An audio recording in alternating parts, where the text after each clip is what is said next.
الحمد لله رب العالمين والصلاة والسلام على سيد المرسلين أما بعد فأعوذ بالله من الشيطان الرجيم بسم الله الرحمن الرحيم ورفعنا لك ذكرك صدق الله العلي العظيم. معزز باوقار حاضرین مجلس، السلام علیکم ورحمۃ اللہ وبرکاتہ. وعلیکم السلام ورحمۃ اللہ وبرکاتہ. خالق کائنات کا بے پایا فضل و کرم اور اس کے حبیب مکرم صلی اللہ علیہ وآلہ وسلم کی نظر عنایت کہ خالق کائنات نے ایسی نورانی محفل کو آراستہ کرنے کی توفیق عطا فرمائی. تو آئیے آغاز گفتگو سے قبل نبی رحمت صلی اللہ علیہ وآلہ وسلم کی بارگاہ میں عقیدت اور محبت کے ساتھ درود و سلام پڑھ لیجیے. اللہم صلی علی سیدنا و مولانا محمد وبارک وسلم. صلو صلاۃ و سلام علیہ یا رسول اللہ یا حبیب اللہ یا نبی اللہ صلی اللہ علیہ وآلہ وسلم.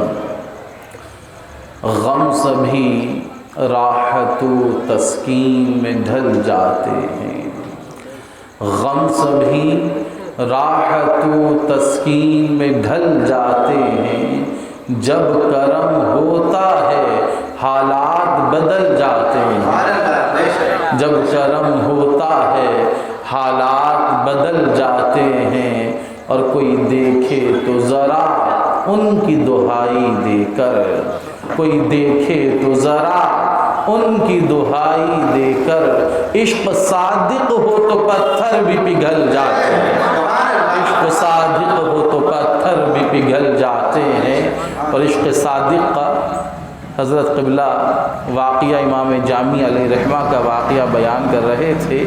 وقت کی قلت کے باعث شاید پورا نہیں کیا، میں اسے مکمل کر دیتا ہوں کہ جب انہوں نے کہا کہ کلام لکھا اور ارادہ ہوا کہ اسے نبی پاک علیہ السلام کے روضہ انور پر حاضر ہو کر انہیں خود سناؤں گا، تو گھر سے چل پڑے.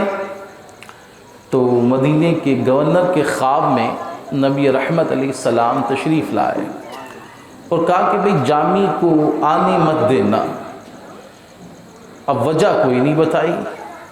اب گورنر نے اپنے سپاہیوں سے کہا کہ بھئی امام جامی کو آنے نہیں دینا. ایک جامی نام کا ایک شخص آ رہا ہے، عبد الرحمن جامی. اب جب قافلہ آیا تو سپاہیوں نے پکڑ لیا، کہا کہ بھئی تمہیں اجازت نہیں ہے، حضور نے منع کیا ہے. اور وہ واپس چلے جائیے. تب ارادہ کیا کہ کیسے جاؤں. تو بکریوں کا ریوڑ آ رہا تھا. تو جس انداز میں بکریاں چلتی ہیں، امام جامع علیہ رحمہ اپنے ہاتھوں کو رکھ کر اپنے گھٹنوں کے بل چل رہے ہیں کہ پہچانا نہیں جاؤں گا. اللہ کے نبی پھر خواب میں آئے، کہا جامی اب اس انداز سے آ رہا ہے، آنے نہیں دینا ہے. اب جب بکریوں کے ریوڑ میں ڈھونڈا گیا تو امام جامی موجود تھے، تو وہاں روک دیا گیا. اب تیسری مرتبہ سوچا کہ اب کیسے جاؤں. تو خیال آیا کہ جب قافلہ گزرے گا تو اس میں بڑے بڑے صندوق بھی ہوں گے، تو ان صندوق کے اندر چھپ کر چلا جاتا ہوں. اب اس صندوق کے اندر آپ بند ہو گئے. اب خواب میں پھر نبی رحمت علیہ السلام تشریف لائے اور کہا کہ اب اس حال میں جامی آ رہا ہے، اسے روک لو. اب اس گورنر نے تلاشی لی تو امام جامی مل گئے. اب اس نے پکڑ کر کے قید کر دیا. اب جب قید کر دیا تو اللہ کے نبی پھر خواب میں آئے، کہا کہ بھئی گورنر تجھے تو روکنے کے لیے کہا تھا، قید کرنے کے لیے کیوں تھوڑی کہا تھا. کہا کہ حضور آپ اس سے ناراض ہوں گے تبھی تو آنے نہیں دے رہے ہیں. نے سوچا کہ جس سے اللہ کے نبی ناراض ہو تو اس پہ سختی کرنے بھی مسئلہ کیا ہے، تو میں نے اس لیے قید خانے میں ڈال دیا ہے. تو کہا کہ بات یہ نہیں ہے کہ وہ مجھ سے ناراض ہوں، بات یہ ہے کہ اس کا عشق صادق ہے، وہ محبت بہت کرتا ہے، اور جب محبت بھرے لہجے میں میری ثنا اور توصیف کرے گا تو مجبوری میں مجھے اس کے پاس آنا پڑے گا، اور حضور قبر انور سے باہر آئیں تو پھر قیامت ہوگی۔ تو شاعر نے یہی تو کہا کہ عشق صادق ہو تو پتھر بھی پگھل جاتے ہیں، کوئی دیکھے تو ذرا ان کی دہائی دے کر، عشق صادق ہو تو پتھر بھی پگھل جاتے ہیں۔ اور اس میں احمد کا وظیفہ ہے ہر ایک غم کا علاج، اس میں احمد کا وظیفہ ہے ہر ایک غم کا علاج، لاکھ خطرے ہوں اسی نام سے ٹل جاتے ہیں، لاکھ خطرے ہوں اسی نام سے ٹل جاتے ہیں۔ اب مسئلہ یہ ہے کہ نبی کے نام سے خطرے تو ٹلتے ہیں، مگر ہم سے اس انداز میں پکارنا نہیں آتا، ہم صرف زبان کے غازی ہیں، عشق کی محبت کی بات تو کرتے ہیں مگر عملاً اسے کرنا نہیں چاہتے۔ اب ہم جتنے بیٹھے ہیں ابھی ہم نعرہ لگائیں گے کہ ہم عاشق رسول، ہم نے میلاد بھی منایا، مگر پوچھا جائے کہ ان 12 ایام میں حضور پر درود کتنا پڑھا؟ حضرت یہ بڑی توجہ طلب بات ہے کہ عقیدہ اہل سنت کے اندر جو ہمارے ساتھ ایک دقت ہے وہ یہ ہے کہ باطنی طور پر ہمارا عشق بڑا مضبوط ہے کہ ہمارے دل سے حضور کی محبت نکالی نہیں جا سکتی، کیونکہ یہ ہمارے روح میں بھی ہے، ہمارے ایمان میں بھی ہے، ہمارے قلب میں بھی ہے، کیونکہ اگر حضور کی محبت ذرہ برابر کم ہوگی تو وہ صاحب ایمان نہیں ہو سکتا۔ تو باطنی طور پر تو ہم سب کچھ حضور پہ قربان کرنے کو تیار ہیں، مگر عملاً ہم بہت پیچھے ہیں۔ یقینی طور پر حضور کا میلاد بھی ہو، کمکمے بھی ہوں، لائٹیں بھی ہوں، مگر ایک میں جملہ کہا کرتا ہوں کہ جس طرح نالین مبارک کے نقش ہم اپنے اماموں پر لگا رہے ہیں، اپنی ٹوپیوں پر لگا رہے ہیں، اپنے سینے پہ لگا رہے ہیں، کاش ان نقش قدم پر چلنے کی کوشش بھی کر لیں، کیونکہ اصل جو حضور خوش ہوں گے وہ فقط اس سے نہیں ہوں گے کہ نالین کا نقش لگا لیا تھا، خوش تو نبی تب ہوں گے کہ جب ان کی تعلیمات پر ہم نے اور آپ نے عمل کیا ہو، اور اگر عمل نہیں ہے تو عشق صادق نہیں ہے۔ تو اس میں احمد کا جو یہ وظیفہ ہے، حضور کے نام کا جو ورد ہے، یہ ہر جگہ کام آتا ہے، اور شرط یہ ہے کہ آپ کا یقین کامل ہو، اور آپ پختگی کے ساتھ آپ کو یقین ہو کہ اب حضور کو پکار لیا ہے، اب تو کام بن کر ہی رہے گا۔ بس ایک میں روایت بیان کروں پھر اپنی گفتگو کو آگے لے جاؤں گا کہ ایک شخص پر، بہت بڑا بزنس مین ہے، کاروباری ہے، اب ہوا یہ کہ جب کوئی بزنس کرتا ہے، کوئی کاروباری ہوتا ہے تو اس کے ساتھ اپ اینڈ ڈاؤن لگا رہتا ہے، تو اس کے ساتھ فائنینشلی کچھ کرائسس ہو گئے، اور اس کے جو معاملات تھے، بہت بڑا تاجر تھا، وہ ہوتے ہوتے انتہا یہ ہوئی کہ وہ قرض دار ہو گیا، اور 3000 درہم کا قرض اس کے اوپر ہو گیا، اور جس دوست سے اس نے وعدہ کیا تھا کہ بھئی میں فلاں وقت میں آپ کو لوٹا دوں گا، تو وہ مقررہ وقت پر لوٹا نہ سکا، اس نے کچھ وقت پھر دے دیا کہ بھئی چلو آج نہیں تو 15-20 دن کے بعد دے دینا، پھر وہ انتظام نہیں ہوا، پھر اس نے وقت مانگا، پھر انتظام نہیں ہوا، اب اس دوست نے کہا کہ بھئی یہ آخری بار ہے، 1 مہینے کا وقت دے رہا ہوں، اب تو ہر حال میں مجھے چاہیے۔ اب اتفاق یہ کہ وہ مہینہ بھی گزر گیا، اب پریشان کہ کیا کرے، وہ شہر قاضی کے پاس گیا اور کہا کہ فلاں شخص ہے اور میرے 3000 درہم نہیں دے رہا ہے۔ شہر قاضی کی عدالت میں اس شخص کو طلب کیا گیا، اب پہنچا تو اس سے کہا گیا کہ بھئی ہم 1 مہینے کا وقت دے رہے ہیں، اگر ایک وقت مہینے میں لوٹا دیا تو ٹھیک، ورنہ تمہیں اٹھا کر دیا ہم بند کر دیں گے۔ اب جب یہ گھر آیا تو رونے لگا، بیوی کو وصیتیں کرنے لگا کہ بھئی اب زندگی ایسے گزارنا، میں تو بند کر دیا جاؤں گا، معلوم نہیں کب رہائی ہو۔ تو اس کی بیوی اللہ کے نبی کی عاشق تھی، اور وہ ہماری طرح نہیں تھی۔ ہمارا حال یہ کہ ہم ہمیں کوئی بتائے کہ بھئی درود پڑھ لیا کرو فلاں مصیبت میں، مگر دل نہیں مانتا کہ یار کوئی مولوی صاحب سے تعویذ لاؤں تو شاید بات بنے۔ ارے جب حضور کا نام لے رہا ہے تو کائنات میں کسی وظیفے کی تجھے ضرورت نہیں ہے۔ تو اس نے کہا کہ تم پریشان کیوں ہو رہے ہو، بس نبی پر درود پڑھے جاؤ، اللہ ضرور مسئلے کا حل نکال دے گا۔ اب وہ دونوں میاں بیوی اور بچے درود و سلام پڑھے جا رہے ہیں، پورا مہینہ بیت گیا، اب صرف 3 دن باقی ہے۔ اب بیوی سے کہنے لگا کہ اب تو قید پکی ہے۔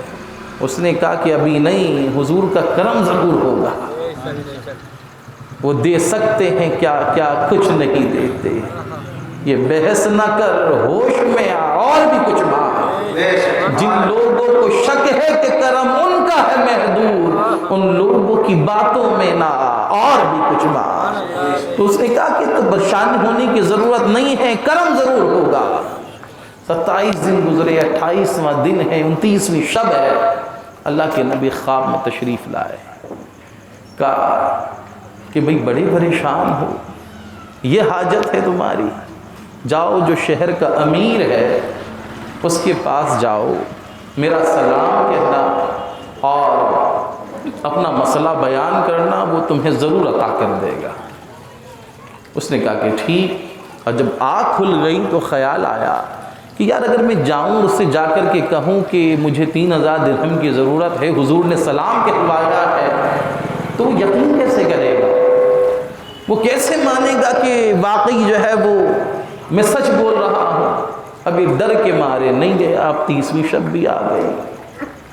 اب خواب میں اللہ کے رسول تشریف لائے، کہا کہ بھئی جب کہہ دیا تھا تو گئے کیوں نہیں؟ کہا کہ حضور آپ نے کہہ دیا تھا، حق ہے، مگر مسئلہ یہ تھا میں جاتا اور مجھ سے کہتا کوئی دلیل لاؤ، تو دلیل تو کوئی میرے پاس نہیں تھی، اس لیے نہیں گیا۔ اللہ کے نبی نے کہا کہ اس سے جا کر کہنا تو ہر روز جب اپنی مسند پر بیٹھتا ہے، لوگوں سے ملاقات کرتا ہے، تو پہلے مقررہ تعداد میں 500 مرتبہ یا 5000 مرتبہ مختلف روایات کے مطابق تو اتنا درود مجھ پر پڑتا ہے، اور یہ عمل تیرے میرے اور اللہ کے سوا کسی کو معلوم نہیں ہے۔ لوگوں کو معلوم ہی نہیں کہ امیر ورد کرتا ہے، کیا وظیفہ پڑھتا ہے، تو تم جا کر اس سے کہنا کہ فلاں دن تو پڑھنا بھول گیا تھا، کہ فلاں دن تو پڑھنا بھول گیا تھا، اب بتا کہ یہ بات تو نے کسی اور کو بتائی تھی کہ نہیں بتائی تھی؟ تو وہ کہے گا کہ ہاں میں نے نہیں بتائی تھی، تو تیری بات پر یقین کر لے گا۔ اب وہ اس امیر شہر کے پاس پہنچا اور جا کر کے کہا کہ بھئی ایسے سے آیا ہوں، تو اس نے فوراً سوال کیا کوئی دلیل؟ کہا کہ دلیل یہ ہے کہ تو روزانہ اتنی مرتبہ حضور کا درود پڑھتا ہے، فلاں دن بھول گیا تھا، اب یہ بات تو نے کسی کو نہیں بتائی ہے، مجھے حضور نے بتائی ہے، اور حضور نے تجھے سلام بھی بھیجا ہے۔ اس نے کہا کہ آہا بات تیری حق ہے، کتنی کی حاجت ہے؟ کہا 3000 درہم کی۔ اس نے خادم سے کہا کہ 3000 درہم لاؤ۔ کہا کہ ان 3000 میں نہ میں گھٹا سکتا ہوں نہ بڑھا سکتا ہوں، کیونکہ یہ نبی کا حکم ہے۔ تو یہ 3000 درہم تو وہ ہیں جو نبی کا حکم ہے، اور یہ 3000 درہم میری طرف سے ہیں کہ تو نبی کا سلام لایا ہے، کہ تو نبی کا پیغام لایا ہے، نبی کا سلام لایا ہے، اس لیے یہ الگ سے تجھے دے رہا ہوں۔ اب تو اس کی خوشی کے ٹھکانے نہ رہے کہ ابھی تو مقروض تھا، قرضدار تھا، اب حال یہ کہ 3000 اور زیادہ آ گئے۔ اب یہ جلدی سے دوڑتا ہوا شہر قاضی کے پاس پہنچا، کہا کہ بھئی جلدی سے میرا مسئلہ نپٹائیں۔ اب شہر قاضی جو جج ہوتا ہے وہ تو کئی سوال آپ سے کرے گا۔ اس نے کہا پہلے یہ بتا کہ جب تو نے کام کچھ نہیں کیا، حالات تیرے نہیں تھے، اس وقت رو رہا تھا، یہ اچانک 3000 آئے کیسے؟ کس سے ادھار لیے؟ کیا کام کیا؟ اس نے کہا کہ اب میں کیا بتاؤں؟ تو شہر قاضی نے کہا جو حق ہے وہ بتا دے، جو صحیح بات ہے۔ اس نے ساری بات حضور کی بتا دی۔ اب جب حضور علیہ السلام کی ساری بات بتائی تو اس کی آنکھوں سے اشک جاری ہو گئے۔ اب وہ اپنے کیبن میں اندر جو اس کا حجرہ ہوگا اس زمانے کے اعتبار سے گیا، اور 3000 درہم اٹھا کر کے لایا کہ تیری طرف سے میں ادا کروں گا۔ اب اس نے کہا کہ یہ تو دے چکے ہیں، کہا کہ تیرا کام ہو گیا، دے دیے، تو میرے پاس آ گیا، اب میری مرضی، میں تو جج ہوں نا، میں تو شہر قاضی ہوں، اب میں ادا کر رہا ہوں، تجھے کیا دقت؟ تو جس نے قرض دیا تھا وہ ساری چیزیں اس نے پوچھی کہ بھئی جج صاحب آپ کو دے رہے ہیں قاضی صاحب؟ انہوں نے پھر ساری بات بتائی، تو انہوں نے کہا کہ سارا ثواب امیر لے جائے گا اور شہر قاضی لے جائیں گے، ہم کیا ایسے ہی رہیں گے؟ ہم نے بھی حضور کی وجہ سے اس کا قرض معاف کر دیا۔ اب شہر قاضی سے کہا کہ حضرت یہ جو 3000 درہم ہیں یہ واپس لے لیجئے۔ کہا کہ بھئی میں نہیں رکھوں گا، جو حضور کے نام پر نکال دیا نکال دیا، جو عطا کر دیا عطا کر دیا۔ تو اس وقت وہ 3000 درہم کے لیے پریشان تھا، اب 9000 درہم کا مالک ہے۔ کس وجہ سے؟ کہ اس میں احمد کا وظیفہ ہے، ہر ایک غم کا علاج، لاکھ خطرے ہوں اسی نام سے ٹل جاتے ہیں۔ تو حضور سے تعلق جوڑ کے تو دیکھو، یہ تعلق صرف ماہ ربیع النور تک محدود نہ ہو۔ ان کے ذکر کی محفلیں 1 مہینے کی یا 12 دن کی محتاج نہیں ہیں، وہ تو ہر روز حضور کا میلاد ہو، ہر روز حضور کا ذکر ہو۔ اور میں نے اس سال جہاں جہاں خطاب کے لیے گیا تو کئی چیزیں ایسی ہوتی ہیں کہ جب آپ دعا کرتے ہیں کہ اللہ پاک میں اس کام کا، یہی کام میرے ذمے ہے اور میں یہی کام کرتا ہوں، تو اللہ مجھے حق بولنے کی توفیق دے، اور ایسی بات کے حوالے جو پہلے نہ کہی گئی ہو، اس کی ضرورت ہو۔ تو میں دعا کر رہا تھا، میرے ذہن میں ایک بات آئی کہ ہر مسلمان کے گھر میں آپ کو قرآن موجود ملے گا، پڑھیں یا نہ پڑھیں مگر قرآن ہر گھر میں ملے گا۔ مگر افسوس کی بات، جس نبی کا ہم کلمہ پڑھتے ہیں اس نبی کی سیرت کی کتاب شاید 1000 میں ایک کے گھر میں ہو۔ اگر کوئی قرآن پڑھ بھی رہا ہے تو سمجھ لیں کہ قرآن تو بتائے گا مگر نبی کی سیرت کر کے دکھائے گی۔ قرآن کو حضور کی سیرت کی بنا سمجھنا ممکن ہی نہیں۔ اور میں مثال دوں کہ قرآن میں کم و بیش 700 مقام پر حضور خالق کائنات نے نماز کا حکم دیا، نماز پڑھو، نماز قائم کرو، نماز پڑھو، نماز قائم کرو۔ مگر سوال اٹھا کہ باری تعالیٰ تو اتنے نماز کے حکم دے رہا ہے، کبھی نماز کی بات کر رہا ہے، آخر بتا تو صحیح کہ پڑھے کیسے، ادا کیسے کریں، کس انداز سے پڑھا جائے گا؟ تو خالق کائنات نے ارشاد فرمایا کہ میرا محبوب بہترین نمونہ ہے، اس کی سیرت بہترین نمونہ ہے۔ میرا حبیب جیسے کھڑا ہوتا ہے کھڑے ہو جایا کرو، حبیب جیسے جھکتا ہے جھک جایا کرو، حبیب جیسے سجدہ کرتا ہے ویسا سجدہ کر لیا کرو۔ میرے حبیب کی اداؤں کو ادا کرتے جاؤ، اصل تک پہنچ جاؤ گے۔ حبیب کی اداؤں کو ادا کرو تو یہ تمہاری معراج ہوگی۔ تو حبیب کی اداؤں کو ادا کرنے کا نام نماز ہے۔ ایسے ہی قرآن میں صبر کی بات ہوگی، قرآن کے اندر دوسرے چیزوں کی بات ہوگی، اب وہ کر کے کون دکھائے گا؟ وہ مصطفیٰ اور آل مصطفیٰ کر کے دکھائے گا۔ اس لیے ضروری ہے کہ حضور علیہ السلام کی سیرت کی کتابیں ہمارے گھر میں موجود ہوں، اور نبی پاک صلی اللہ علیہ وآلہ وسلم سے جو ہم عشق، جو محبت، جو چاہت رکھتے ہیں، جیسے حضرت علامہ خطاب فرما رہے تھے کہ حضور کا میلاد منانا، حضور علیہ السلام کے لیے محفل آراستہ کرنا، یہ خالق کائنات کا حکم بھی ہے، اس کی سنت بھی ہے۔ اور حضور کے ذکر کی محفل آراستہ کریں، خوب کریں، اور ذہن میں یہ بھی رکھیں کہ خالق کائنات نے ہمیں چنا ہے، ہم عام لوگ نہیں ہیں۔ جو حضور کا ذکر کریں وہ خاص لوگ ہیں، جو حضور پر ایمان لائے وہ خاص لوگ ہیں، وہ اللہ کے محبوب ہیں، وہ اللہ کے پسندیدہ ہیں۔ اب کیسے ہیں؟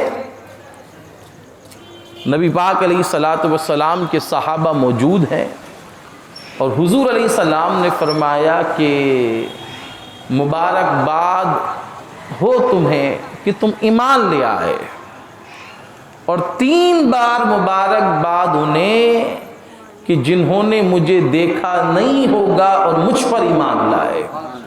بڑی حیرت کی بات تھی کہ صحابہ، وہ صحابہ کہ جن کے قدموں کی گد کو دنیا کا کوئی غوث، کوئی قطب، کوئی ابدال ان کے مقام کو پہنچ نہیں سکتا، اب صحابہ تو حیرت میں ہیں۔ تو حضور علیہ السلام نے فرمایا کہ اچھا چلو یہ بتاؤ کہ ایمان کس کا عجیب ہے، قربان جائیے۔ اب صحابہ سے سوال ہے، صحابہ نے عرض کی آقا ایمان فرشتوں کا عجیب ہے۔ تو اللہ کے نبی نے فرمایا کہ فرشتوں کے ایمان میں عجیب والی کیا بات ہے، دن رات انوار و تجلیات کی بارش ان پر ہوتی ہے، نفس ان کے پاس نہیں، اللہ جو حکم دیتا بس اسی پر وہ عمل کرتے رہتے ہیں۔ اگر یہ سب کچھ ہونے کے باوجود وہ ایمان نہ لائیں تو پھر بتاؤ ایمان کون لائے گا؟ تو صحابہ کرام نے عرض کی آقا کہ پھر ایمان نبیوں کا عجیب ہوگا۔ کہا کہ نہ، نبیوں کی ایمان والے میں عجیب بات کیا ہے، اللہ کی وحی ان پر اترتی ہے، کوئی اللہ سے ہم کلام ہوتا ہے، کوئی اللہ کا دیدار کرتا ہے، یہ سب کچھ ہونے کے بعد بھی اگر ہم ایمان نہ لائیں تو پھر کون ایمان لائے گا؟ کہا کہ پھر ہمارا ایمان عجیب ہوگا۔ صحابہ سے حضور نے فرمایا کہ بھئی تمہارے ایمان میں عجیب والی کیا بات، تمہاری ایمان میں کیا عجیب والی بات ہے؟ اس لیے کہ دن رات میرے حسن و جمال کو تکتے ہو، دن رات مجھے دیکھتے ہو، دن رات دیکھتے ہو کہ میں انگلی کا اشارہ کر دوں تو چاند تو ٹکڑے ہو جاتا ہے، اشارہ کروں تو ڈوبا ہوا سورج واپس آ جاتا ہے، میں پتھروں کی طرف اشارہ کر دوں تو وہ کلمہ پڑھنے لگ جاتے ہیں۔ یہ سب کچھ دیکھنے کے بعد بھی اگر تم ایمان نہ لاؤ تو پھر ایمان کون لائے گا؟ تو صحابہ نے اب ہاتھ کھڑے کر دیے، اب تو اللہ اور اس کا رسول ہی بہتر جانے کہ ایمان کس کا عجیب ہے۔ اب نبی پاک علیہ السلام نے فرمایا کہ ایمان ان کا عجیب تر ہے کہ جنہوں نے مجھے دیکھا نہیں ہوگا مگر وہ مجھ سے ٹوٹ کر محبت کرتے ہوں گے، جنہوں نے مجھے دیکھا نہ ہوگا مگر اپنا تن من دھن صرف سننے کے بعد مجھ پہ قربان کرتے ہوں گے، جنہوں نے مجھے دیکھا نہ ہوگا مگر میری زلفوں کی بات کرتے ہوں گے۔ اب آپ نعت سنتے ہیں تو کیا ہر شاعر نے حضور کو دیکھ رکھا ہے؟ مگر کوئی حضور کے رخ کی بات کر رہا ہے، کوئی حضور کی زلفوں کی بات کر رہا ہے، کوئی حضور کے آنے جانے کی بات کر رہا ہے۔ کسی شاعر نے کہا تھا نا کہ حسن تھا جب ان کا جلوہ نما، انوار کا عالم کیا ہوگا، ہر کوئی فدا ہے بن دیکھے دیدار کا عالم کیا ہوگا، اور قدموں میں جبی کو رہنے دو چہرے کا تصور مشکل ہے، قدموں میں جبی کو رہنے دو چہرے کا تصور مشکل ہے، جب چاند سے بڑھ کر ایڑی ہے رخسار کا عالم کیا ہوگا، جب چاند سے بڑھ کر ایڑی ہے رخسار کا عالم کیا ہوگا۔ تو کہا کہ ایمان ان کا عجیب ہے جنہوں نے دیکھا نہیں ہوگا مگر ٹوٹ کر مجھ سے محبت کرتے ہوں گے، میرے حسن و جمال کی باتیں کرتے ہوں گے۔ اب ہم میں سے کس نے دیکھا ہے؟ مگر یہ لائٹیں، یہ کمکمیں، یہ جشن، یہ جلوس، یہ کس کے لیے ہے؟ یہ حضور سے محبت ہے تو محبت کا اظہار ہے، حضور کی محبت میں یہ سب کچھ ہو رہا ہے۔ اور حضور علیہ الصلاۃ والسلام کی محبت اگر کسی کے دل میں کم ہے تو اس کا ایمان ہی نہیں ہے، کیونکہ جان سے، مال سے، اولاد سے، ہر ایک سے بڑھ کر حضور سے محبت کرنی ہے۔ اور سوال اٹھا کہ باری تعالیٰ تو نے کہا کہ میرے حبیب سے محبت کرو، اب محبت تو بے اختیار چیز ہے، جس سے ہو گئی تو جواب ملا کہ تم محبت کرتے کیوں ہو کسی سے؟ تو پہلی چیز جو محبت کے لیے ہوتی ہے وہ اس کا حسن ہوتا ہے، کہ کسی پر نظر پڑی تو دل آ گیا کہ یار اس سے محبت ہو گئی ہے، اس کی پرکشش اس کا چہرہ ہے کہ اب کائنات میں حضور سے بڑھ کر بھی کسی کا چہرہ ہو سکتا ہے۔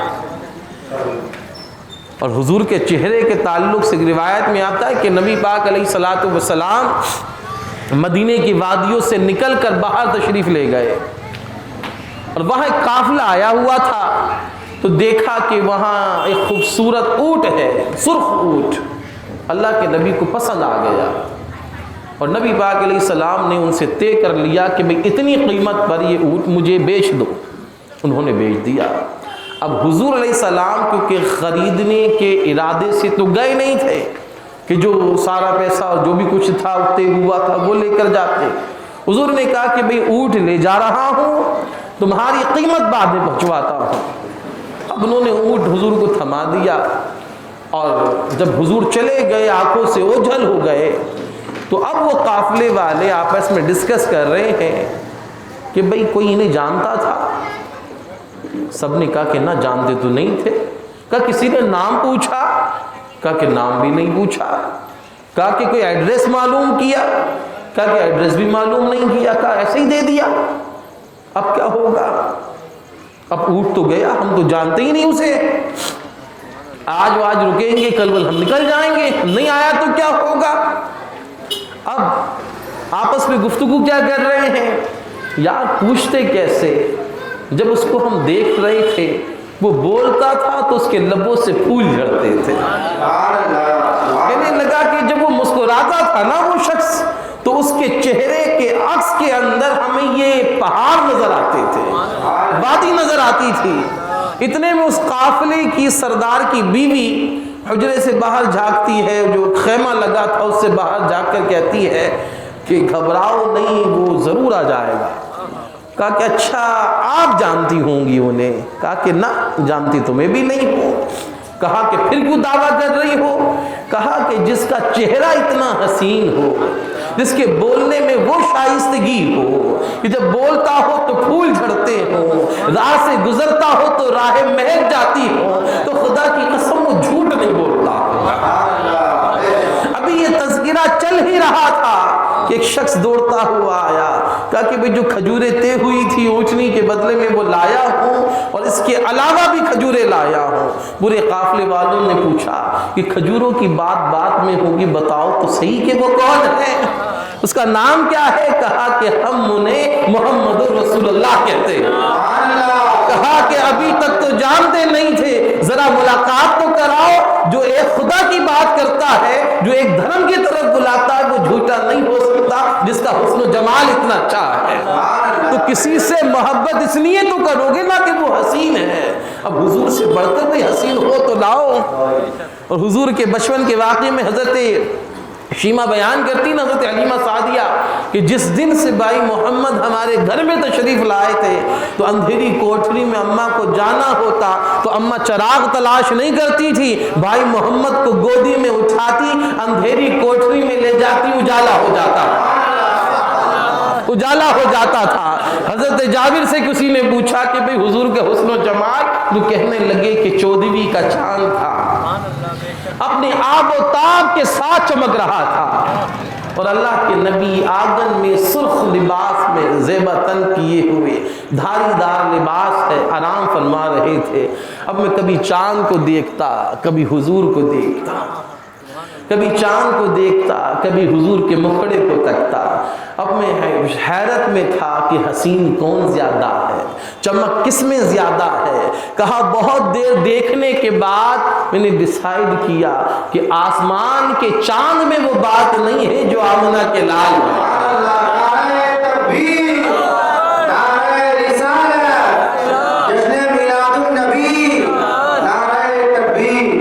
کہا کہ دیکھا کہا کہ جو آمنہ کے لال میں بات ہے وہ آسمان کے چاند میں نہیں ہے، تو میرے امام بول اٹھے کہ خورشید تھا کہ زور پر کیا ہی بڑھ کے چمکا تھا قمر، بے پردہ جب یہ رخ ہوا یہ بھی نہیں وہ بھی نہیں۔ چاہے سورج کی بات کر لو، چاہے چاند کی بات کر لو، میرے اعلیٰ حضرت فرماتی کہ جب حضور کے چہرے سے نقاب اٹھے گا تو نہ سورج کی کوئی حیثیت ہے نہ چاند کی کوئی حیثیت ہے۔ تو حضور سے محبت اس لیے بھی کی جائے گی کہ حضور سے بڑھ کر کائنات میں ہنسی کوئی نہیں ہے۔ اب کہے کہ چلو صورت نہیں دیکھی، کچھ کہتے ہیں بھیا ہم تو سیرت پر مر مٹے تھے، ہم کہتے ہیں نا کہ محبت ہو گئی، کوئی پوچھے گھر والے کہ محبت ہو گئی تو کس بات سے، ہمیں تو دیکھنے میں بھی ٹھیک نہیں لگتا تیرا محبوب، تو ہم کہتے ہیں کہ یار اس کی سیرت اچھی ہے، صورت پہ نہ جاؤ۔ اب بتاؤ کہ ہمارے محبوب سے بڑھ کر بھی کسی کی سیرت ہوگی؟ کیا حضور سے بڑھ کر بھی کسی کا اخلاق ہوگا؟ کیا حضور سے بڑھ کر بھی کسی کا کردار ہوگا؟ کیا کردار، کیا اخلاق کی بلندی ہے کہ فتح مکہ کا موقع ہے اور کفار و مشرکین تھر تھر کانپ رہے ہیں کہ بھئی اب کوئی نہیں بچا سکتا، کیونکہ ظلم کی ہم نے انتہا کر دی تھی۔ حبیب جب نماز پڑھ رہا ہوتا تو یہ اوجڑیاں ان کی پیٹھ پر لاد دیا کرتے تھے، حضور نماز پڑھ رہے ہوتے تو گلا گھونٹنے کی کوشش کیا کرتے، جب حضور علیہ السلام انہیں دین کی طرف بلاتے تو یہ پتھروں کی بارش کر رہے ہوتے تھے، تو حضور کو ہر انداز سے انہوں نے ستایا تھا۔ اب ان کے ذہن میں آ گیا کہ اب حضور علیہ السلام پاور میں ہے، اب محمد سے ہمیں کوئی بچا سکتا نہیں ہے۔ اب جب ہزاروں صحابہ ساتھ میں ہو، محلے کا پارشد بھی اگر جیت کے آئے نا تو وہ ڈھول نگاڑے بجاتا ہوا آتا ہے، جس کو ہرایا ہو اس کو اشارہ کرتے ہوئے آتا کہ تو جیت نہیں گیا، دیکھ میں جیت گیا ہوں، جس کے پاس صرف 1000-1500 ووٹوں کے علاوہ کچھ نہیں ہوتا، اتنی سپورٹ ہوتی ہے مگر وہ تکبر میں ہوتا ہے، سینہ تان کے چل رہا ہوتا ہے۔ اب اللہ کے نبی فتح مکہ کا موقع ہے، ہزاروں صحابہ پیچھے موجود ہیں، آج جو چاہے کر سکتے ہیں، جس کو چاہے قتل کر دیں، جس کو چاہے مٹا دیں، مگر حضور علیہ السلام نعرے لگاتے ہوئے نہیں آ رہے ہیں، جھنڈے بلند کرتے ہوئے نہیں آ رہے ہیں۔ انداز کیا ہے آنے کا؟ تاریخ نگار لکھتے ہیں کہ حضور علیہ السلام اس روز جو اونٹنی پر سوار تھے تو ایسے جھکے ہوئے تھے کہ اونٹنی کی کوہان حضور کے سر سے بار بار لگتی تھی، اس انداز سے بیٹھے کہ جھکے ہوئے ہیں، اور جب جھکتے ہیں جھٹکا لگتا ہے تو کہان مہاتے سے لگ جاتی ہے، کہ اس عاجزی کے ساتھ حضور آئے۔ اور جب مکہ المکرمہ میں داخل ہوئے تو ایک ایک کافر تھا اور صحابہ 50-50 100 صحابہ کے کو پکڑے ہوئے کھڑے ہیں، اب تھر تھر کانپ رہے ہیں کہ یار ظلم تو بہت کیا ہے۔ اب انہیں مکہ عرب کا رواج بھی پتا تھا کہ جب کوئی پکڑ میں آتا تو ہم اس کا حال کیا کرتے ہیں، ہے تو حضور بھی عرب ہی ہے، تو حضور علیہ السلام بھی یہیں کے رہنے والے، ان کے صحابہ بھی ساتھیوں میں رہے ہیں ہمارے، تو اب ہمارا کیا حال کریں گے۔ اب حضور علیہ السلام کے صحابہ نے کسی کو پکڑا اور پکڑنے کے بعد حضور کی بارگاہ میں پیش کیا، وہ شخص تھر تھر کانپ رہا ہے، تو اللہ کے نبی صلی اللہ علیہ وآلہ وسلم نے فرمایا کہ بھئی کیا معاملہ ہے، کیوں تھر تھر کانپ رہے ہو؟ کہا کہ آپ کو تو معلوم ہے کہ ہم نے کیا کیا تھا، اب ہمارے ساتھ کیا ہوگا؟ کہا کہ تم یہ بتاؤ کہ مجھ سے امید کیا رکھتے ہو، اس پر غور کیجئے، کیا کہ امید کیا رکھتے ہو؟ کہا کہ امید تو یہ کہ آپ کریم بھی ہیں، آپ رحیم بھی ہیں، آپ تو کرم کرنے والے ہیں۔ کہا کہ جب رحیم بھی کہہ دیا کریم بھی کہہ دیا تو اللہ کے لیے ہم نے بھی معاف کر دیا۔ اب کیا حضور سے بڑھ کر کسی کا کردار ہو سکتا ہے؟ چائے رکوا دو تھوڑی دیر کے لیے، اور کسی کا اخلاق کسی کا کردار اتنا بلند ہو سکتا ہے؟ تو جواب ملے گا کہ نہیں ہو سکتا۔ مسجد نبوی ہے اور ایک شخص حاضر ہوا اور وہ دیہات کا رہنے والا تھا، آداب مسجد اسے معلوم نہیں تھے، مسجد میں آیا، آنے کے بعد کونے میں بیٹھ کر کے پیشاب کرنے لگا۔ اب مسجد نبوی کی بات ہو رہی ہے، بات حضور کے سامنے کی ہے، اب صحابہ نے چاہا کہ اسے پکڑ لیں، اللہ کے نبی نے کہا کہ نہ ابھی کچھ نہیں کہنا۔ جب وہ پیشاب سے فارغ ہوا تو حضور نے ڈانٹا نہیں، صحابہ کو حکم دیا کہ پانی لاؤ، اور اللہ کے نبی نے اپنے دست نبوت سے وہاں پانی بہایا۔ اب جب حضور پانی بہانے لگے، پیشاب بہانے لگے، تو وہ شخص نے ہاتھ جوڑ کے کھڑا ہو گیا کہ اللہ کے نبی مجھے معلوم نہیں تھا، مجھے نہیں معلوم تھا کہ یہ مسجد کا ایریا اور اس کا ادب یہ ہوتا ہے، میں معافی چاہتا ہوں۔ صحابہ کرام نے کہا کہ حضور اسے بیچ میں کیوں نہیں روک دیا؟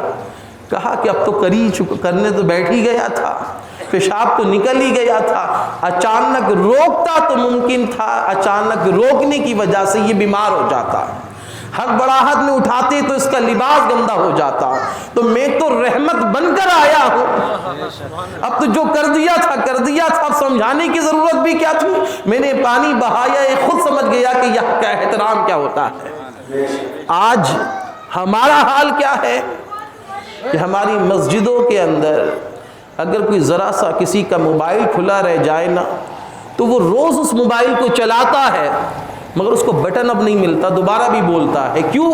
کیونکہ وہ ہوپلیس ہوتا ہے کہ اسے پتا ہے کہ سلام پھیرنے کے بعد میرے ساتھ کتنی بدتمیزیاں ہوں گی۔ کوئی بوڑھا کہہ رہا ہوگا سالے تو جاہل ہے، امام صاحب گھور کے دیکھ رہے ہوں گے، پیچھے کا مقتدی کچھ اور کہنے کو تیار ہوگا، تو اسے تو معلوم ہے کہ میری عزت کا جنازہ نکلنا ہے۔ مگر ذرا سا غور کیجئے، کیا کوئی صاحب ایمان کبھی چاہے گا کہ مسجد میں اس کی رنگ ٹون بول جائے؟ بے خیالی میں آیا، مسجد میں آیا تھا، جماعت کھڑی ہو چکی تھی، کھڑا ہو گیا، اب بول گئی تو بول گئی۔ اب ہم اور آپ ایسے بھی نہیں ہیں کہ ہم سجدہ کر رہے ہیں تو ہمیں عرش معلیٰ نظر آ رہا ہو، خدا تو بہت دور کی بات رہی کہ اس کے دیدار میں ہم مستغرق ہوں اور کھوئے ہوئے ہوں۔ ہمارا تو حال تو یہ بھی نہیں کہ صرف ہماری پوری توجہ اسی کے اندر ہو کے پڑھ کیا رہے ہیں، تو ہماری نماز میں کیا خلل پڑی؟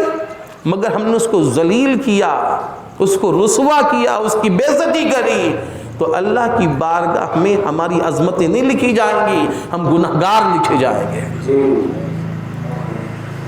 مسجد میں ذرا سے کوئی ہاف ٹی شرٹ میں نماز پڑھنے آ جائے، کوئی جینس میں آ گیا، عمر صاحب یہ پرانے جو نماز پڑھنے والے بوڑھے ہیں، بولے اسے دیکھو یہ آیا انگریز، یہ آیا یہودی بن کر کے، ارے یار یہ ہاف ٹی شرٹ میں آیا ہے، جینس میں آیا ہے، کم سے کم سجدہ کرنے تو آیا ہے۔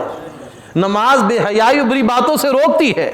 اللہ کے نبی کی بارگاہ میں ایک صحابی حاضر ہوئے، کہا کہ حضور یہ جو فلاں شخص ہے یہ چوری بھی کرتا اور نماز بھی پڑھتا ہے، تو کیا حضور نے اسے ہاتھ پکڑ کے نکالا؟ کہا کہ نہ، ابھی کچھ نہ کوئی سے نماز پڑھنے دو، کیونکہ حضور یہ تو چور بھی ہے۔ اللہ کے نبی نے فرمایا ان قریب نمازی اسے چوری سے بھی روک دے گی، اسے آنے تو دو۔ اب وہ جو ٹی شرٹ میں ہے، جنس میں ہے، بنا ٹوپی کے ہے، وہ کم سے کم دنیا سے کٹ کر اس کی دہلیز پر آیا تو ہے۔ اگر ہم چکتے مکتے داڑیاں رکھ کے، امامے لگا کر کے چائے کے ہوٹل پہ بیٹھے رہیں، اپنے حجرے میں بیٹھے رہیں، تو یہ بنا داڑھی والا، بنا ٹی شرٹ اور جینس والا جو جبے کبے میں نہیں ہے، ان سے لاکھ گنا بہتر ہے، کیونکہ یہ اللہ کا فرض ادا کر رہا ہے، اس کی نافرمانی نہیں کر رہا ہے۔ یہ بات کس سٹیجز ہے کہ آپ کا مقام کیا ہوگا، آپ کس انداز میں رہیں گے، کتنا ذکر کریں گے، کیسا لباس ہوگا، مگر کم سے کم مسجد میں آنے تو دو۔ تو ہم عاشق رسول ہونے کا، غلامان مصطفیٰ ہونے کا بات تو کرتے ہیں، مگر حضور کی بات لوگوں تک پہنچانی کیسے، وہ آتی ہم سے نہیں ہے۔ ہمیں معلوم ہی نہیں کہ ہمیں کرنا کیا ہے، دین کی دعوت کیسے دینی ہے۔ تو بات کریں حضور کے کردار کی، حضور کے اخلاق کی، سیرت کی، تو بتاؤ کہ حضور سے بڑھ کر بھی کوئی رحیم و کریم ہے؟ یا کائنات میں حضور سے بڑھ کر کوئی رحیم ڈھونڈ کر لاؤ گے؟ نہیں مل سکتا۔ اب کوئی کہے کہ بھئی کسی سے محبت مروت اس لیے بھی کی جاتی ہے کہ فیوچر کے اندر اس سے ہماری کوئی نہ کوئی بات وابستہ ہے کہ ضرورت پڑنے پہ کام آ سکتا ہے، اس کو یار یوں لگا کے رکھنا پڑتا ہے، اس کی بات بہت ہے، کہیں پھنس گئے تو اس کو بلا لیں گے، یہ کام کر دے گا۔ اب حضور سے بڑھ کر بھی کیا قیامت میں کوئی بچانے والا ہوگا؟ اب قبر کی بات کریں تو قبر میں 3 سوال ہوں گے کہ بتاؤ تیرا رب کون ہے، تیرا دین کیا ہے۔ اب نہ رب بتا سکا نہ دین بتا سکا، تو اللہ تبارک و تعالی جنت کا دوزخ کا فیصلہ نہیں سنائے گا ابھی، کہا کہ ابھی ٹھہرو، کیونکہ ممکن ہے دنیا سے چھوٹ کر گیا، اندھیری قبر میں ہے، نہ زبان سے نکلا کہ میرا رب اللہ ہے، نہ بتا سکا کہ میرا دین اسلام ہے، مگر جو عاشق رسول ہے وہ دن رات تڑپتا ہے کہ حضور کا دیدار ہو جائے۔ وہ بن دے کے حضور کی نغمے گا رہا ہے، حضور کی محفلیں راستہ کرا رہا ہے، اب حضور کا چہرہ دکھایا جائے گا اور کہا جائے گا کہ بتا اس ذات محمد کے بارے میں کیا خیال ہے۔ اب جب نام بھی بتا دیا، حضور کا چہرہ بھی دکھا دیا، اب بندہ کہے گا کہ ہاں انہیں جانتا ہوں، یہی تو میرے آقا ہیں، یہی تو میرے داتا ہیں، انہی کی تو نعتیں پڑھتا تھا، انہی کی تو محفلیں راستہ کرتا تھا۔ یہ تو بات رہی ہم جیسوں کی، یہ بات رہی مولوی صاحب ہم جیسوں کی، مگر جو سچے عاشق رسول ہیں تو میرا وجدان کہتا ہے، اسے کہنے کی ضرورت نہیں پڑے گی کہ یہ آقا ہے۔ حضور آگے بڑھ کر کہیں گے فرشتوں مجھ سے پوچھو، میں بتاتا ہوں کہ یہ کون ہے۔ حضور بتائیں گے اس سے کیا پوچھتے ہو، مجھ سے پوچھو کہ یہ کون ہے۔ یہ میرے دین پر مرنے کو تیار رہتا تھا، یہ میری سنتوں پر عمل کرتا تھا، یہ بازار سے سبزی بھی لائے اور لوکی لا رہا ہوتا، خیال آتا کہ نبی کاندھے پہ رکھ کر لائے ہیں تو کاندھے پہ رکھ کر لاتا تھا کہ یہ میرے نبی کی سنت ہے۔ یہ کھانا کھا رہا ہوتا، خیال آتا کہ نبی دسترخوان پر کھاتے تھے، کھانا چھوڑ کر پہلے دسترخوان بچھاتا تھا، اس لیے کہ یہ میرا غلام تھا۔ یہ جب گفتگو کرتا تھا، جب کسی سے کلام کرتا تھا تو نرمی کے ساتھ کرتا تھا، اس لیے کہ اس نے سنا تھا کہ نبی کا انداز یہ تھا۔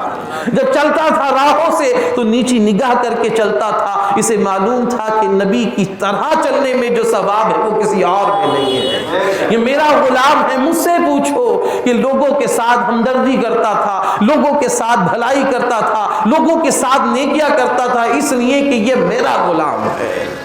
تو اپنے آپ کو بلند کیجئے کہ حضور علیہ السلام ہمیں پہچان لیں، اور اگر خدا نہ خواستہ حضور علیہ السلام نے اپنا چہرہ انور ہم سے پھیر لیا تو سمجھ لیجئے کائنات میں کوئی بچا نہیں سکتا۔ کوئی کہے کہ میں تو توحید کا نعرہ لگاتا ہوں، میں تو رب کی حمد و ثنا کرتا ہوں، تو رب کائنات فرمائے گا قرآن نہیں پڑھا تھا، میں نے تو بتا دیا تھا کہ حبیب جو تیری رضا ہوگی وہ میری رضا ہوگی، کہ وہ دیکھنے والوں سے جدا دیکھ رہا ہے، کہ وہ دیکھنے والوں سے جدا دیکھ رہا ہے، خالق تو محمد کی ادا دیکھ رہا ہے، سرکار کی نظریں ہیں گناہگار کی جانب اور سرکار کے چہرے کو خدا دیکھ رہا ہے۔ حبیب تکتا ہوگا کہ کوئی میرا امتی، کوئی میرا غلام جنت سے باہر نہ رہ جائے، اور خالق کائنات حبیب کے چہرے کو تکتا ہوگا، حبیب تو جدھر اشارہ کر دے گا اسے بخش دیں گے، اسے جنت عطا کر دیں گے۔ تو حضور علیہ السلام تو ہر حال میں ہمارے کام آنے ہیں۔ حضور السلام سے کسی نے عرض کی نا کہ آقا کہ قیامت میں کہاں تلاش کروں؟ ہزاروں لاکھوں کا مجمع، تمام انبیاء کی امتیں وہاں موجود، اگر آپ کو تلاش کرنا پڑے تو کہاں ملو گے؟ اللہ کے نبی نے فرمایا 3 مقام پر تلاش کرنا۔ کہا کہ میزان پر ہوں گا، کہا کہ حضور وہاں کیا کرتے ہوں گے؟ وہ ہمارے گناہوں کو نیکیوں میں تبدیل کراتے ہوں گے۔ وہ میزان پر کہتے ہوں گے باری تعالیٰ گناہگار تو ہے مگر میرا نام لینے والا ہے، یہ میرا ذکر کرنے والا ہے، یہ مجھ سے محبت کرنے والا ہے، تو وہ گناہوں کو نیکیوں میں تبدیل کراتے ہوں گے۔ کہا کہ حضور وہاں نہ ملے تو کہا حوض کوثر پہ آ جانا۔ کہا کہ حضور وہاں کیا کرتے ہوں گے؟ کہا کہ سورج سوا نیزے پر ہوگا، زمین تانبے کی ہوگی، لوگ پیاس کی شدت سے زبانیں باہر آ رہی ہوں گی، تو حضور اپنے دست شفقت سے لوگوں کو جام کوثر پلا رہے ہوں گے۔ اور ہماری آپ کی تمنا صرف یہی ہے کہ حضور کے دست مبارک سے جام مل جائے، مگر علامہ اشرف صاحب فرماتے ہیں جو امین ملت کے بھائی ہیں، وہ شاعر بھی ہیں، تو وہ کہتے ہیں کہ بتمنا دل اشرف بس اتنی ہے سر ایک محشر، تمنا دل اشرف بس اتنی ہے سر کوثر، کہ جب آقا آب کوثر دیں لب اقدس لگا کر دیں۔ ہماری تو تمنا یہ تھی کہ بس ہاتھ سے مل جائے تو جام کوثر مل جائے. کہا جام کوثر ملے تو صحیح مگر حضور اگر لب لگا دی تو بیڑا پار ہو جائے کہ جب آقا جام کوثر دیں لب اقدس لگا کر دیں. تو اس لیے پھر اللہ کے نبی علیہ السلام نے فرمایا کہ حضور صحابہ نے عرض کی آقا اگر وہاں نہ ملے تو حضور علیہ السلام نے فرمایا کہ پھر مجھے صراط پر تلاش کرنا. تو حضور وہاں کیا کرتے ہوں گے؟ کہا کہ لوگ کٹ کٹ کر گناہوں کی وجہ سے جہنم میں گرتے ہوں گے. کوئی اپنے گھٹنوں کے بل گھسٹتا ہوا گرتا پڑتا پار کر رہا ہوگا. میں رب سلم کی صداؤں میں اپنے گناہگار امتیوں کو پل سے پار لگاتا ہوں. اس لیے محبوب وہ رکھو جس کے اندر سب خوبیاں ہوں اور حضور سے بڑھ کر کوئی محبوب نہیں ہو سکتا کہ کون کس حال میں رہتا ہے. نظر رکھتے ہیں میرے سرکار زمانے کی خبر رکھتے ہیں. اپنا انداز زمانے سے جدا رکھتے ہیں. اپنا انداز زمانے سے جدا رکھتے ہیں. ارے ہم تو محبوب بھی محبوب خدا رکھتے ہیں. ہم تو محبوب بھی محبوب خدا رکھتے ہیں.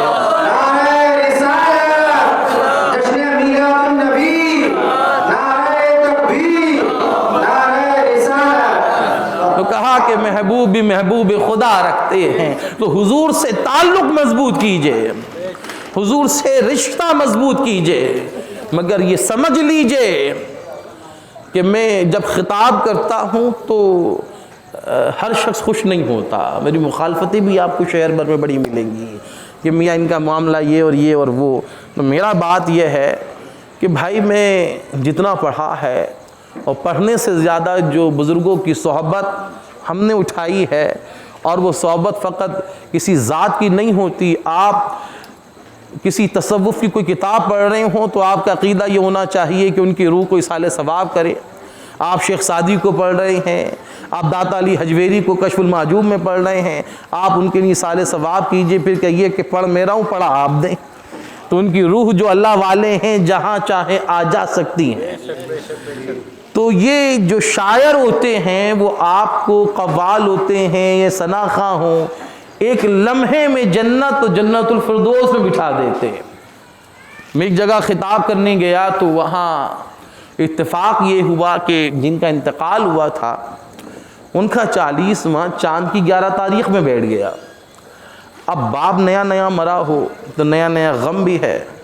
تو وہ جو ان کی اولادیں تھیں وہ بڑے نوٹ چلا رہی تھیں ثنا خانوں پر.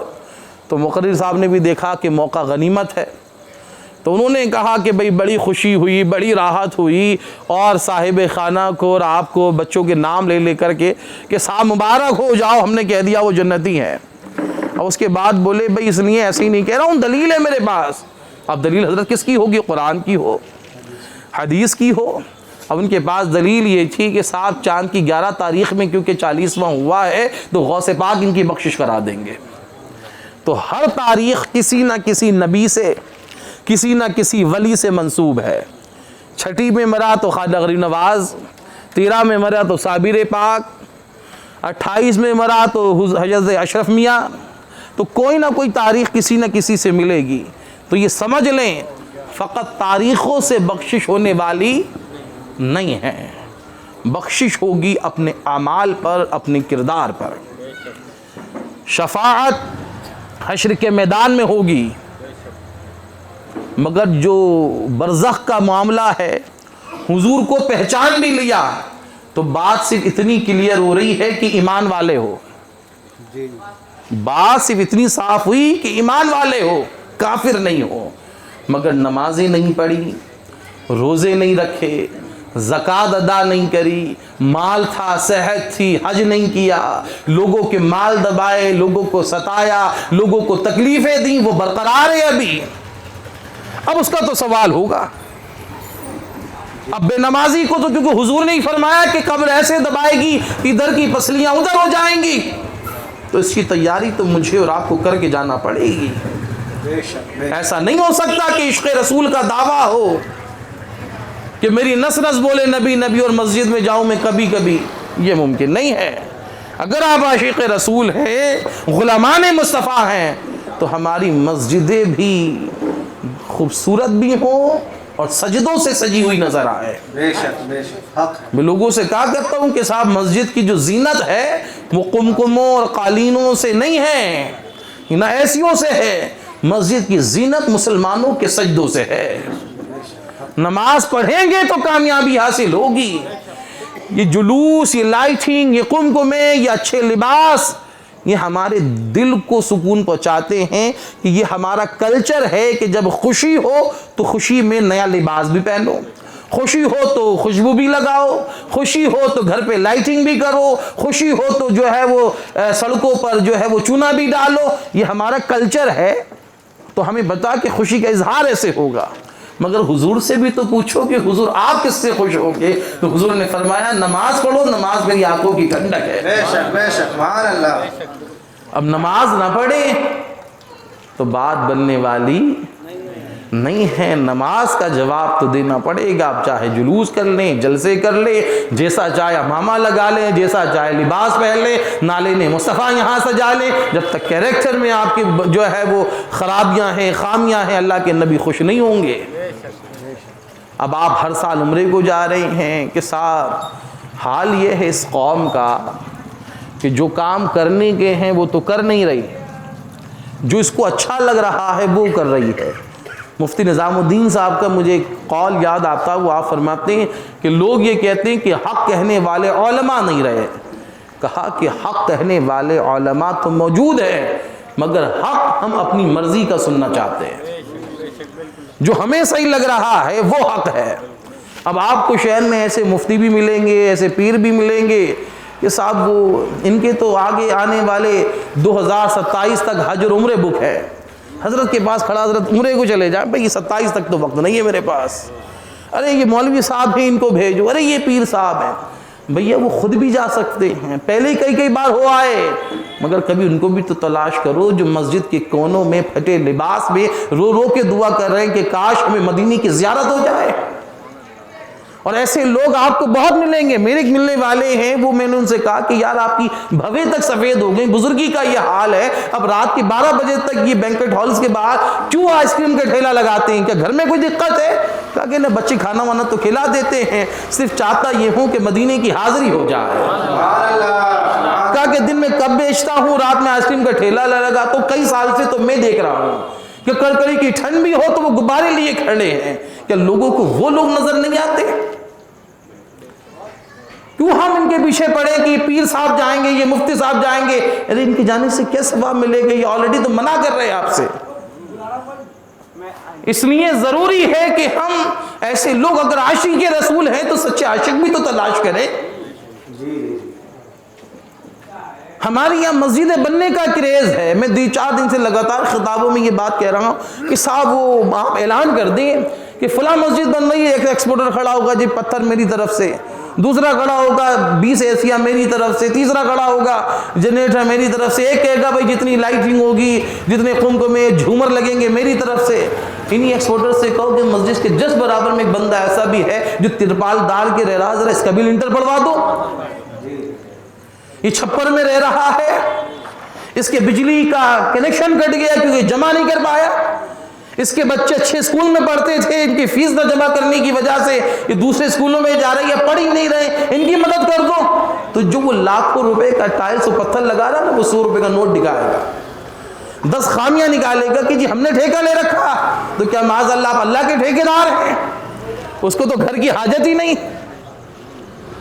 اس کو تو گھر کی ضرورت ہی نہیں. وہ تو اگر ہم تو 10 منٹ کے لیے نماز پڑھنے جاتے ہیں، ایسی چلے نہ چلے کوئی مسئلہ ہی نہیں. مگر ہم سارا ہمارا دین سمجھ رکھا کہ صرف دین اسی میں ہے. اور امام زین العابدین فرماتے ہیں کہ خالق کا راستہ مخلوق کے دل سے ہو کر کے گزرتا ہے. اگر آپ لوگوں کے ساتھ بھلائی نہیں کر رہے، کتنے شہر میں بدزن ہو گیا بیان کرتے کرتے 10 سال مجھے محرم کا اور ساری خطاب کرتے ہوئے، اور کسی لعنت سے نہیں کیے، مگر حال یہ ہے کہ لوگ صرف سنتے ہیں، ارے واہ مفتی صاحب آپ کے بیان سے بڑھ کر نہیں ہوتا، عمل میں زیرو ہیں تو سننے کا فائدہ کیا ہے بھائی؟ یا آپ تو میرا اور اپنا وقت ضائع کر رہے ہیں. کہ بڑے بڑے ایکسپورٹرز ہیں، ان کے خاندان میں دیکھو، ان کی پھوپھیاں، ان کے سگے بھانجے، ان کی خالائیں رزق کے لیے پریشان ہیں. شادیوں کے لیے در در بھٹک رہے ہیں کہ یار کوئی کھانا کھلا دے، اور وہ چاہے تو 1 منٹ کا کام ہے اس کے لیے، جس سمندر میں سے قطرہ نکال دیا کسی کا شادی کرانا۔ انتہا تو یہ کہ کفن دفن کے لیے وہ 500 روپے کا نوٹ ایک صاحب نے میں نے دیکھا کہ بڑے پیسے والے بنتے ہیں، جب پھوپھی کا انتقال ہوا تو بھائی اکٹھا کر لو، یہ 500 روپے میری طرف سے ڈال دینا۔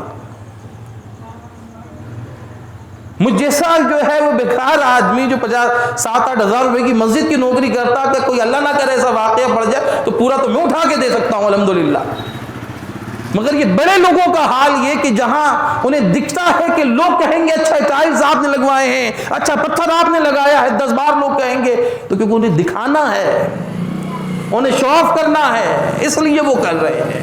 اللہ کی رضا شامل نہیں ہے اس کے اندر۔ انہیں زکوٰۃ بھی نکالنی ہو تو وہ چاہیں تو ہر مدرسے کے اندر خود بیچ سکتے ہیں، مگر 50 مولویوں کی 2 گھنٹے لائن میں کھڑا کرنا ہے، پھر 500 روپے کی 250 روپے کی رسید کٹوانا پورے شہر میں، ارے فل ایکسپورٹر کے پاس دیکھو لائن لگی رکھتی ہے، بڑے دیالو ہیں۔ میں اپنا مدرسہ چلاتا ہوں مگر میں نے اصول بنایا کہ صرف فون پہ واٹس ایپ تو ضرور کیا میں نے لوگوں کو، کبھی نہیں جاتا، اس لیے کہ اپنی بے عزتی اگر ہم 250-500 روپے کے لیے کرانے لگے تو اپنے لیے تو مانگ نہیں رہے ہیں۔ یہ تو بچے دین کے جو نوکر ہمیں پیدا کرنے جو دین کی خدمت کر سکے ان کے لیے کر رہے ہیں، اور لوگ ایسی بدتمیزیاں کرتے ہیں کہ 1 گھنٹے کے بعد ملیں گے، اگلی بار آئیے گا، چھکل ملاقات کریں گے، جن کی کوئی حیثیت نہیں، اور جب جلسوں میں جلوسوں میں ہوں گے تو بڑے عاشق رسول بنیں گے، اللہ کے دین پر مرنے کو تیار ہوں گے۔ ارے جب یہ مدرسے نہیں رہیں گے، یہ دین کی خدمت کرنے والے نہیں رہیں گے تو دین کی خدمت کس سے لوگے؟ تم نے تو اولاد کو اتنا بھی نہیں سکھایا کہ مرنے کے بعد تمہیں غسل دے سکے، اس کو تو زندے کو غسل دینا نہیں آتا، تو آپ کو کیا غسل دے گا؟ اس لیے ضرورت ہے کہ ہم صرف آسمان کے اوپر اور زمین کے نیچے کی باتیں کرتی ہیں، اور ہم مقرر سے بڑا خوش رہتے ہیں، بڑا جاندار مقرر تھا، اس نے تو لپٹیں اٹھا دی، بھیا تم نے زندگی میں تمہاری کیا تبدیلی آئی؟ اس لیے دین پر عمل کی کوشش کیجئے، حضور کی سنتوں پر عمل کی کوشش کیجئے، اور حضور کی سنتوں پر عمل کرنا یہ کوئی بہت بڑا کام نہیں ہے کہ آپ سوچیں کہ یار کیسے کریں گے۔